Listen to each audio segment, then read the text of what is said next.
Nepal cricket को लेकर बड़ी अपडेट सामने आ रही है। लंबे समय से सोशल मीडिया पर फैंस की तरफ से ये मांग की जा रही थी कि नेपाल की टीम में कुछ तो छटनी होनी चाहिए, क्योंकि कहीं ना कहीं ओडीआई में जो खेलने का पैटर्न है वो लगभग सेम हो रहा था।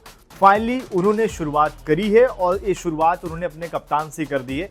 रोहित पौडेल से कप्तानी छीन ली गई है, उनकी जगह संदीप लामिछाने को कप्तान बनाया गया है। इससे पहले भी वो 14 मैचों में नेपाल की कप्तानी कर चुके हैं, लेकिन जब उनके ऊपर साल 2022 में नाबालिग से रेप का आरोप लगा था, उसके बाद उनसे कप्तानी छीनी गई थी। लेकिन बाद में उनको कोर्ट से 2024 में अगर आप देखें तो उनको बरी कर दिया गया। बाद में टीम के साथ खेलते रहे, लेकिन अब सेलेक्टर्स को लगा कि शायद उनको कप्तान बनाना चाहिए, क्योंकि वो एक ऐसे खिलाड़ी हैं जो ओडीआई में जब खेलते हैं तो रिजल्ट देते हैं, यानी कि प्रदर्शन उनका ज़बरदस्त रहता है। तो ये एक तरीका हो सकता है, ये एक वजह हो सकती है उनको कप्तान बनाने की। और इसकी शुरुआत अगर आप देखेंगे, एसीसी मेंस प्रीमियर कप में ये जिम्मेदारी संभालते आपको दिखेंगे। 30 अगस्त से 12 सितंबर के बीच में ये टूर्नामेंट मलेशिया में खेला जाएगा, यानी कि वहां पर आपको Sandeep Lamichhane as a leader के तौर पर दिखेंगे। लेकिन सिर्फ ये बदलाव कप्तान तक ही सीमित नहीं है, बल्कि इस टीम में और भी कई बदलाव किए गए हैं। अभी क्या सिर्फ प्रीमियर कप तक के लिए है या फिर आगे भी देखने को मिलेगा, वो अपने आप में देखने वाली बात होगी। अगर हम स्क्वाड की बात करें, जो एसीसी मेंस प्रीमियर कप के लिए यहाँ पर नेपाल का स्क्वाड है, उसमें संदीप लामिछाने कप्तानी करते आपको दिखेंगे।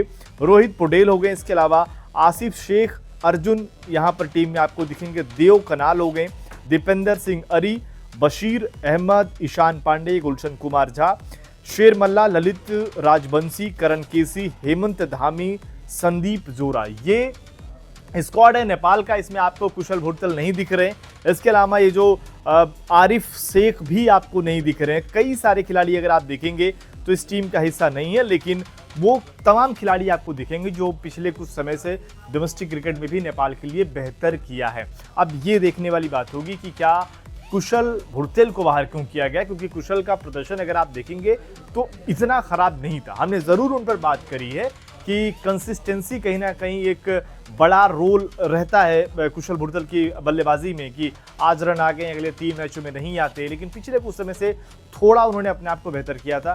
अब उसमें अगर देखना पड़ेगा कि आखिर उनकी जगह क्यों नहीं बनती है और इस पर क्या अपडेट आएगी, उसके बारे में आपको बताएंगे। लेकिन संदीप लामिछाने, क्या आपको लगता है कि ओडीआई के लिहाज से बेहतर कॉल है? क्योंकि जो उन्होंने शुरुआत में 14 मैचों में कप्तानी करी थी, वहाँ पर उन्होंने बेहतर रिजल्ट भी दिए थे।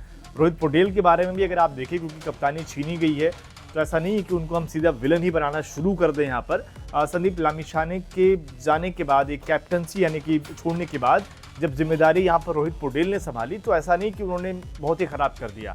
चाहे आईसीसी के लीग मैचों की बात करें, लगातार जीत दिलवाना हो, या टीम जब उस समय जहाँ से अगर आप देखेंगे, ऐसे बहुत से लोग आईसीसी इवेंट्स में अगर आप देखें, जब से नेपाल को देख रहे हैं खेलते हुए, तब से उन्होंने as a leader Rohit Paudel को देखा है। तो वो कहीं ना कहीं एक जो इमोशन वाला एंगल आता है, उसकी भी यहाँ पर थोड़ी सी बात होगी। लेकिन Rohit Paudel as a player मुझे लगता है कि नेपाल के लिए ज़्यादा बेहतर रहने वाले हैं। बाकी आपकी क्या राय है, कमेंट करके ज़रूर बताएं।